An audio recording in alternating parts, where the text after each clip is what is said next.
الحمد لله رب العالمين والصلاة والسلام على سيد المرسلين اما بعد فاعوذ بالله من الشيطان الرجيم بسم الله الرحمن الرحيم الصلاة والسلام عليك يا رسول الله وعلى آلك واصحابك يا حبيب الله الصلاة والسلام عليك يا نبي الله وعلى آلك واصحابك يا نور الله۔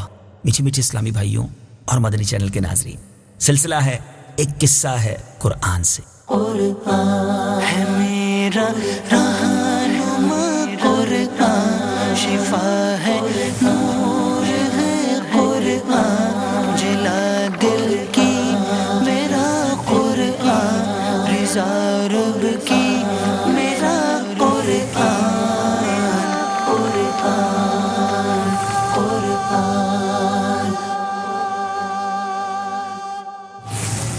الحمدللہ ہر سلسلے میں کوشش کرتے ہیں کہ قرآن پاک کے ایک مبارک واقعے کو سنیں اور اپنے لیے کچھ سبق قرآن پاک سے حاصل کریں۔ آج ایک عجیب و غریب میدان کی بات کرنی ہے، اور یہ میدان، جی ہاں، اس میدان کا تذکرہ قرآن پاک میں موجود ہے۔ یہ میدان طے ہے۔ جب فرعون دریائے نیل میں غرق ہو گیا اور تمام بنی اسرائیل مسلمان ہو گئے، اور جب حضرت موسیٰ علیہ السلام کو اطمینان نصیب ہو گیا، تو اللہ تعالیٰ کا حکم ہوا کہ آپ بنی اسرائیل کا لشکر لے کر ارض مقدس یعنی بیت المقدس میں داخل ہو جائیں۔ اس وقت بیت المقدس پر عمالقہ کی قوم کا قبضہ تھا، جو بدترین کفار تھے اور بہت طاقتور، جنگجو اور نہایت ہی ظالم لوگ تھے۔ چنانچہ حضرت موسیٰ علیہ السلام 6 لاکھ بنی اسرائیل کو ہمراہ لے کر قوم عمالقہ سے مقابلے کے لیے روانہ ہوئے، مگر جب بنی اسرائیل بیت المقدس کے قریب پہنچے تو ایک دم بزدل ہو گئے اور کہنے لگے کہ اس شہر میں جبارین عمالقہ ہیں جو بہت ہی زور آور اور زبردست ہیں، لہٰذا جب تک یہ لوگ شہر میں رہیں گے ہم ہرگز شہر میں داخل نہ ہوں گے۔ بلکہ بنی اسرائیل نے حضرت موسیٰ علیہ السلام سے یہاں تک کہہ دیا کہ اے موسیٰ، آپ اور آپ کا خدا جا کر اس زبردست قوم سے جنگ کریں، ہم تو یہیں بیٹھے رہیں گے۔ بنی اسرائیل کی زبان سے یہ سن کر حضرت موسیٰ علیہ السلام کو بڑا صدمہ ہوا، اور آپ نے باری تعالیٰ کے دربار میں یہ عرض کی جو حضرت موسیٰ علیہ السلام نے اپنے رب کی بارگاہ میں عرض کی۔ قرآن مجید میں اس کا تذکرہ کن الفاظ میں ہے، آئیے سنتے ہیں۔ رب انی لا املک الا نفسی واخی فافرق بیننا وبین القوم الفاسقین۔ ترجمہ: اے میرے رب، مجھے صرف اپنی جان اور اپنے بھائی کا اختیار ہے، تو تو ہمارے اور نافرمان قوم کے درمیان جدائی ڈال دے۔ اس دعا پر اللہ تبارک و تعالیٰ نے اپنے غضب و جلال کا اظہار کرتے ہوئے فرمایا، میرے رب نے جو کچھ فرمایا وہ بھی قرآن میں موجود ہے۔ آئیے تلاوت بھی سنتے ہیں اور ترجمہ بھی سنتے ہیں۔ فَإِنَّهَا مُحَرَّمَةٌ عَلَيْهِمْ 40 سَنَةً يَتِيهُونَ فِي الْأَرْضِ فَلَا تَأْسَ عَلَى الْقَوْمِ الْفَاسِقِينَ۔ ترجمہ: پس 40 سال تک وہ زمین ان پر حرام ہے، یہ زمین میں بھٹکتے پھریں گے، تو اے موسیٰ تم اس نافرمان قوم پر افسردہ نہ ہو۔ اب اس کا نتیجہ یہ ہوا کہ 6 لاکھ بنی اسرائیل ایک میدان میں 40 برس تک بھٹکتے رہے۔ ہے نا عجیب بات کہ ایک میدان ایسا ہو کہ 40 برس تک ایک ہی میدان میں بھٹکتے رہے، وہ اس میدان سے باہر نہ نکل سکتے تھے، اور اس میدان کا نام میدان طے ہے۔ اس میدان میں بنی اسرائیل کے لیے کھانے کے لیے بنو سلوہ بھی نازل ہوا، اور پتھر پر حضرت موسیٰ علیہ السلام نے جب اپنا عصا مارا تو 12 چشمے جاری ہو گئے۔ یہ دونوں معجزات، یہ دونوں قصے بھی آپ نے ہمارے سلسلے میں سنے ہوں گے، لیکن میٹھے میٹھے اسلامی بھائیوں، اس واقعے کو بھی یعنی میدان طے میں بھٹکنے کے واقعے کو بھی قرآن مجید نے بار بار مختلف عنوانوں کے ساتھ بیان کیا، جس میں سے سورہ مائدہ میں یہ واقعہ قدر تفصیل کے ساتھ مذکور ہوا ہے، جو کہ بلا شبہ ایک عظیم الشان واقعہ ہے، جو بنی اسرائیل کی نافرمانیوں اور شرارتوں کی تعجب خیز اور حیرت انگیز داستان ہے۔ مگر اس کے باوجود بھی حضرت موسیٰ علیہ السلام کی محبت و شفقت بنی اسرائیل پر ہمیشہ رہی کہ جب یہ لوگ میدان طے میں بھوکے پیاسے ہوئے تو حضرت موسیٰ علیہ السلام نے دعا مانگ کر ان کے لیے منو سلوہ نازل کروایا۔ جب یہ پیاسے ہوئے تو اپنے عصا کو مار کر پتھر سے 12 چشمے جاری کر دیے۔ اس سے حضرت موسیٰ علیہ السلام کے حلم بردباری اور اپنی امت سے محبت بھی جھلک رہی ہے۔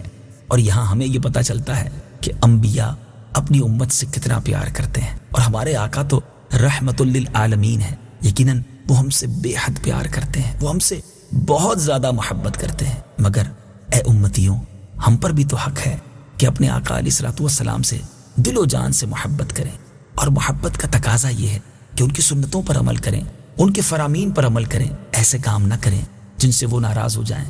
دیکھیں نا، اس قوم نے اپنے نبی کی بات نہ مانی تو میدان طے میں 40 برس تک بھٹکتے رہے۔ ہم نے کتنی ایسی باتیں ہیں جو اپنے آقا علیہ الصلوۃ والسلام کی نہیں مانی۔ ایسا نہ ہو ہم کسی بڑی مشکل میں گرفتار ہو جائیں۔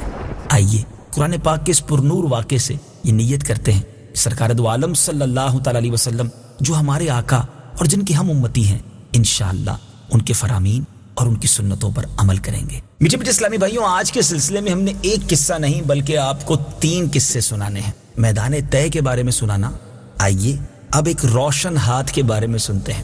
وہ کس کا ہاتھ تھا اور کیسے روشن ہوتا تھا؟ کیسی خوبصورت بات ہے، آئیے سنیے۔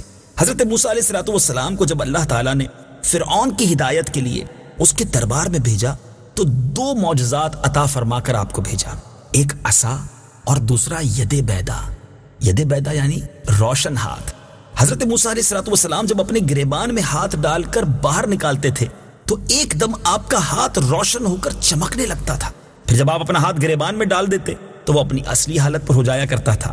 اس معجزے کو قرآن عظیم نے مختلف صورتوں میں بار بار ذکر فرمایا، چنانچہ سورہ طٰہٰ میں اللہ تبارک و تعالیٰ نے جو ارشاد فرمایا، آئیے تلاوت بھی سنتے ہیں اور ترجمہ بھی سنتے ہیں۔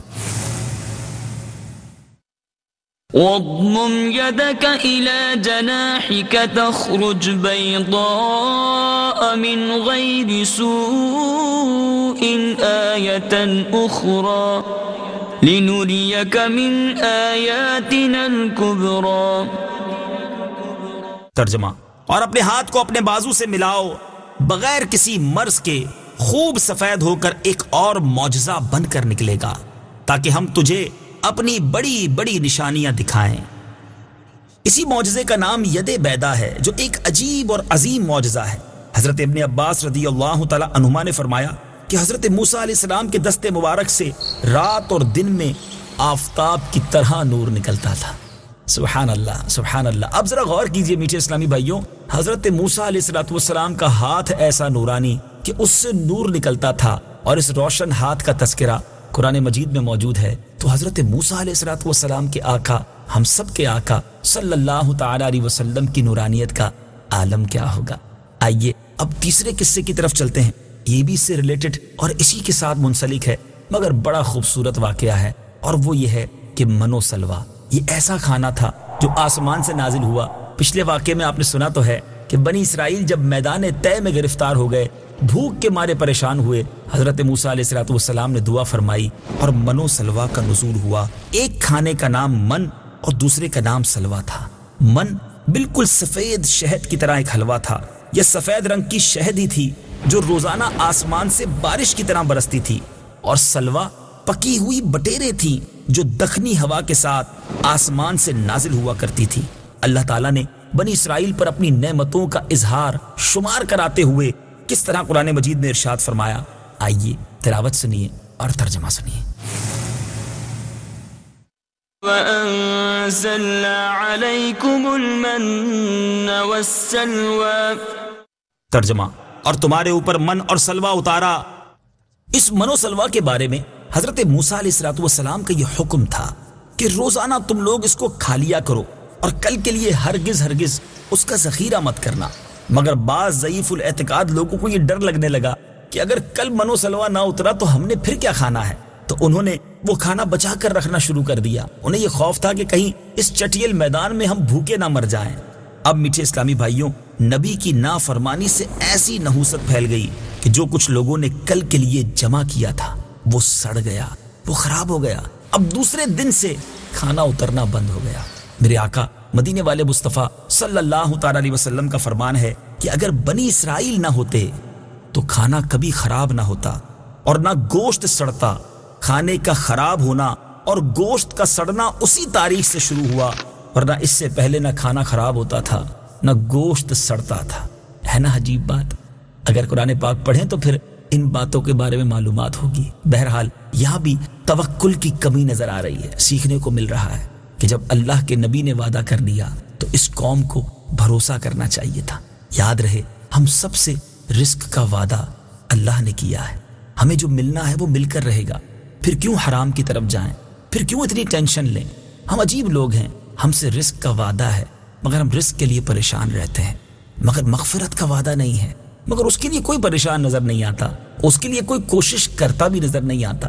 ہم میں سے کئی ایسے تو ضرور ہیں کہ جن کی رات کی نیند اس لیے اڑ جاتی ہے کہ آئندہ کل کیا ہوگا، کھانے کا کیا ہوگا، بزنس کا کیا ہوگا، فیملی کا کیا ہوگا۔ کیا ہم میں سے کسی کو رات کبھی تھوڑی دیر کے لیے اس لیے نیند نہ آئی ہو کہ میری آخرت کا کیا ہوگا، میری مغفرت کا کیا ہوگا، میں جس قبر میں جاؤں گا وہ روشن ہوگی کہ نہیں، کیا میں اپنا ایمان سلامت لے کر جاؤں گا؟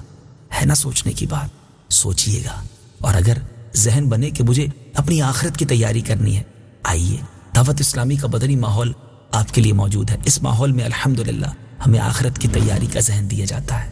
مدنی چینل دیکھتے رہیے، انشاءاللہ اگلے سلسلے میں ایک اور قرآنی واقعہ لے کر حاضر ہوں گے۔ صلو علی الحبیب صلی اللہ تعالی علی محمد صلی اللہ علیہ وسلم۔